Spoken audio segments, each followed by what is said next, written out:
Bonjour à tous, bienvenue dans cette nouvelle vidéo. En fait, plusieurs personnes m'ont dit que s'ils ne se lancent pas dans la pisciculture, c'est parce qu'ils n'ont pas assez d'espace, parce qu'ils n'ont pas de moyens pour s'acheter un terrain où ils peuvent faire construire des étangs en béton pour se lancer dans la pisciculture. Donc, dans cette vidéo, je vais vous montrer comment vous pouvez aussi vous lancer dans la pisciculture en bac, en bâche. Donc, même si vous êtes en location, même si vous avez un espace provisoire, vous pouvez aussi vous lancer dans la pisciculture parce que c'est très rentable. Donc, si vous êtes en location, moi, je vous conseille d'utiliser les bacs en bâche. Avec les bacs en bâche, c'est démontable. Donc, vous pouvez démonter à tout moment, vous pouvez remonter à tout moment. Et avec les bacs en bâche, il n'y a pas une très grande différence que les bacs en béton. Donc, c'est ce que nous allons essayer de voir dans cette vidéo. Donc, je vais vous montrer dans cette vidéo comment entretenir un bac, comment nettoyer un bac. Parce qu'il y a aussi ça que je conseille toujours à tous ceux qui se lancent dans la pisciculture en bac, en bâche. Les bacs en bâche, il faut les nettoyer à chaque fois avant de relancer une nouvelle vague d'alevin. Donc là, je suis en train de relancer une nouvelle vague d'alevin dans le bac en bâche. Et c'est aussi ce bac qui va nous permettre de continuer les formations dans le groupe Telegram. Donc vous allez aussi apprendre dans le groupe Telegram comment vous pouvez vous lancer dans la pisciculture avec les bacs en bâche. Donc nous faisons déjà la pisciculture avec les bacs en béton. Mais là aussi, nous allons aussi faire des formations avec les bacs en bâche. Et je profite aussi de cette occasion pour vous dire, parce que plusieurs personnes m'ont dit, le groupe Telegram, quand ils intègrent le groupe Telegram, comme je dis toujours, le groupe Telegram, c'est pour 3 mois. Plusieurs personnes disent c'est long, ils ne veulent pas faire 3 mois de formation avant de se lancer dans leur projet. Au fait, si nous avons mis sur 3 mois, c'est parce que nous vous conseillons de vous lancer aussi pendant que vous vous formez. Donc, puisque notre formation, c'est plus suivi et coaching. De telle façon que si vous avez un problème à l'instant dans votre ferme, à l'instant, nous résolvons le problème. Donc, n'attendez pas finir les 3 mois de formation avant de vous lancer. Non, nous, on vous fait le coaching et le suivi directement. Donc, si vous vous lancez, par exemple, en élevage de porc, le porc, nous, on suppose que le porcelet qui naît à 3 mois, parce que les phases délicates de tout élevage, en 3 mois, les 3 mois, ce sont les phases les plus délicates. Donc, si vous intégrez notre groupe Telegram, que ce soit pour la pisciculture, que ce soit pour l'élevage de porc, que ce soit pour l'élevage de poulet, vous êtes rassurés parce que dans ces 3 mois, nous vous faisons le suivi et le coaching. Donc, le suivi et le coaching, comme je dis toujours, c'est-à-dire, si vous avez un souci, contactez-nous directement. Vous nous envoyez même des images parce que le groupe Telegram, nous faisons des cours en vidéo démonstrative, en écrit et en PDF. Donc, si vous avez besoin aussi des documents PDF, on peut vous envoyer en écrit aussi parce qu'on fait aussi des cours en écrit. Donc, si vous avez besoin de cette formation, vous pouvez aussi me contacter et adhérer. Bon, repartons maintenant sur le sujet de cette vidéo. Donc, le bac en bâche n'est pas tellement différent du bac en béton. C'est vrai qu'il y a des concrètes. Le bac en bâche chauffe parfois quand il y a du soleil, ça chauffe beaucoup et ça réchauffe aussi l'eau. Donc, c'est pour ça que parfois, vous allez voir certaines personnes mettre les tôles sur le bac en bâche. Mais aussi, c'est aussi très bien parce que c'est flexible. Vous pouvez le déplacer à tout moment. Vous pouvez l'utiliser n'importe où, que ce soit à la maison, que ce soit dans un coin de la maison, que ce soit n'importe où, comme je le dis toujours. Vous pouvez l'utiliser n'importe où. Donc, je vous conseille de regarder cette vidéo. Je vais vous montrer comment on nettoie un bac parce qu'on n'utilise pas les produits toxiques. Donc, je dis toujours, le produit le plus important quand vous souhaitez nettoyer l'intérieur du bac, c'est le sel. Donc, si vous avez le sel, je vous conseille d'utiliser le sel comme produit désinfectant. Donc, que d'utiliser le savon. Le savon n'est pas bien pour la pisciculture. Les produits s'activent tous. Donc, utilisez le sel. Vous allez voir dans cette vidéo comment on utilise le sel pour nettoyer les bacs. Donc, nettoyer l'intérieur et l'extérieur avant de réempoisonner vos poissons. Donc, vous allez aussi voir comment on va mettre les alevins dans le bac. Donc, les premiers alevins. Et ensemble, nous allons faire le suivi. Donc, si vous n'êtes pas encore abonné à la chaîne, je vous conseille de vous abonner pour suivre jusqu'aux 3 mois qu'on va faire sortir ces alevins-là. Donc, je vais vous faire des vidéos constamment pour vous montrer l'évolution de ces poissons. Dernièrement, j'ai fait une vidéo où je mettais 2000 nouveaux alevins dans un bac en béton. Donc, j'ai fait venir le bac en bâche pour démontrer à ceux qui hésitent encore de se lancer que si vous n'avez pas possibilité de faire la pisciculture dans des bacs en béton parce que vous n'avez pas assez d'espace ou alors vous n'avez pas d'espace à vous ou si vous êtes en location quelque part, je vous conseille de vous lancer avec les bacs en bâche. Donc, c'est aussi très important. Les bacs en bâche, vous pouvez les déplacer, je viens déjà de le dire, vous pouvez les déplacer à tout moment. Bon, maintenant, il faut savoir comment entretenir les poissons dans un bac en bâche. C'est ce que nous allons faire au cours de nos vidéos dans le groupe Telegram et ici en ligne. Donc, abonnez-vous et nous allons suivre les étapes. Dans la vidéo aussi, je vais vous montrer les poissons que j'ai empoissonnés tout récemment, qui n'ont même pas encore un mois. Vous allez voir comment ils ont déjà évolué, la taille qu'ils ont déjà. Donc, le secret, c'est l'alimentation, un bon suivi, une bonne prophylaxie et vous réussissez vos poissons. Donc, si vous avez des questions à me poser ou autres, vous pouvez toujours m'écrire sur WhatsApp ou alors intégrer le groupe Telegram. Et les 8 formateurs qui sont dans le groupe Telegram vont répondre constamment à vos questions. Donc, toutes les questions que vous aviez, vous pouvez poser dans le groupe Telegram et nous, on vous répond. Donc, c'est un peu ce que je tenais à vous faire part. Donc, pour la suite, suivant la vidéo de l'empoisonnement, on va d'abord commencer par nettoyer le bac parce que je vais vous montrer comment nettoyer le bac, l'intérieur et l'extérieur. C'est vrai que les bacs sont grands. Donc, parfois, il faut entrer même dans le bac et bien nettoyer. Parce que si vous nettoyez mal, ça peut développer des microbes qui vont nuire à vos poissons. Vous allez constater constamment que les poissons ont des problèmes de peau. Donc ça, c'est dû aux microbes que vous laissez dans les bacs. Ils ont parfois des problèmes de peau et c'est pas bon. Donc si vous constatez que la peau de vos poissons s'arrache, cherchez à connaître ce qui ne va pas. Et je vais aussi vous montrer dans le bac que j'ai mis récemment, comment le cannibalisme se manifeste. Donc parfois vous allez retrouver des têtes de poissons morts dans vos bacs. Ça, c'est le cannibalisme. Ça veut dire qu'ils n'ont pas assez de nourriture. Si vous constatez constamment, lorsque vous renouvelez l'eau, si vous voyez les têtes de poissons, sachez que les eaux qui les ont mangées, parce que les poissons font que lorsqu'ils ont faim et qu'il n'y a pas assez de nourriture, ils se réunissent et ils choisissent un, ils se mettent à l'eau manger jusqu'à ce qu'ils finissent. Dès qu'ils finissent, ils entament un autre. Donc, s'il n'y a pas de nourriture, ils vont commencer à se manger jusqu'au dernier. Donc, quand vous décidez de vous lancer en pisciculture, sachez toujours qu'il faut de la nourriture pour vos poissons. Donc, c'est un peu ce que je tenais à vous faire part.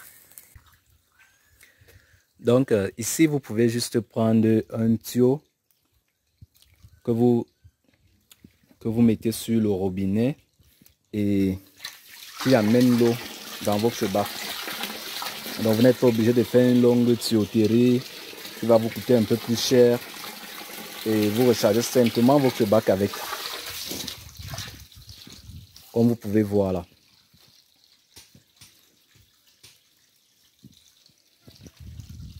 Donc c'est un tuyau qui est relié.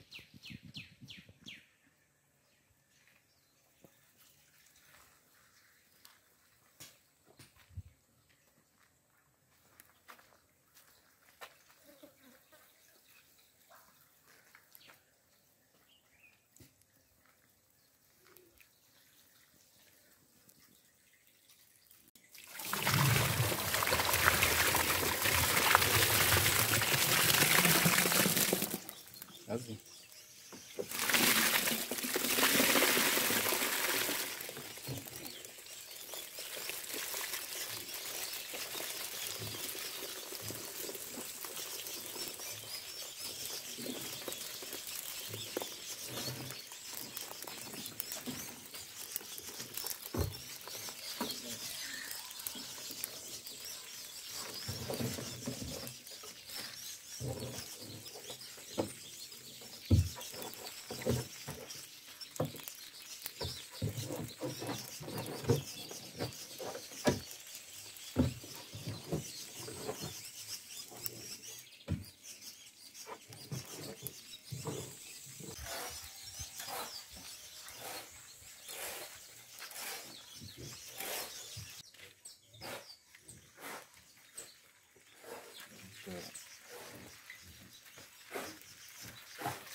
Donc là, on les laisse s'habituer, on les laisse prendre la température de l'eau et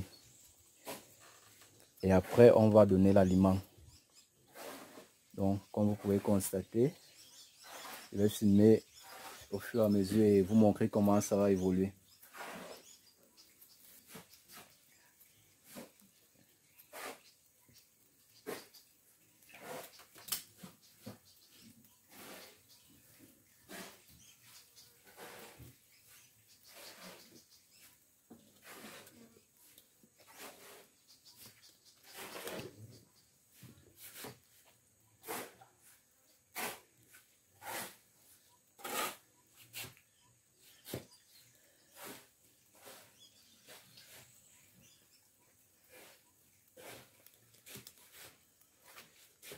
Ici, on a les gros.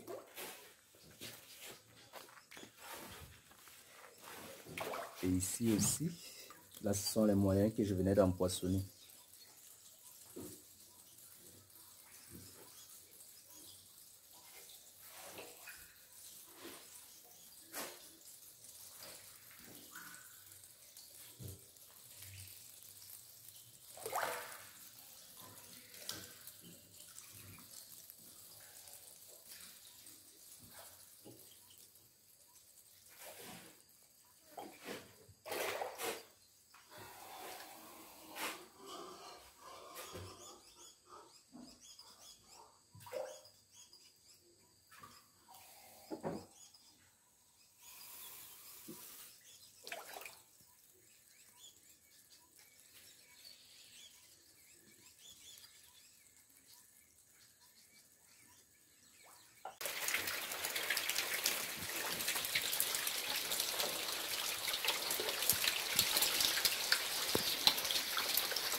Oh, il faut déjà mettre l'eau.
Donc là, on les laisse s'habituer, on les laisse prendre la température de l'eau et après on va donner l'aliment. Donc comme vous pouvez constater, je vais filmer au fur et à mesure et vous montrer comment ça va évoluer.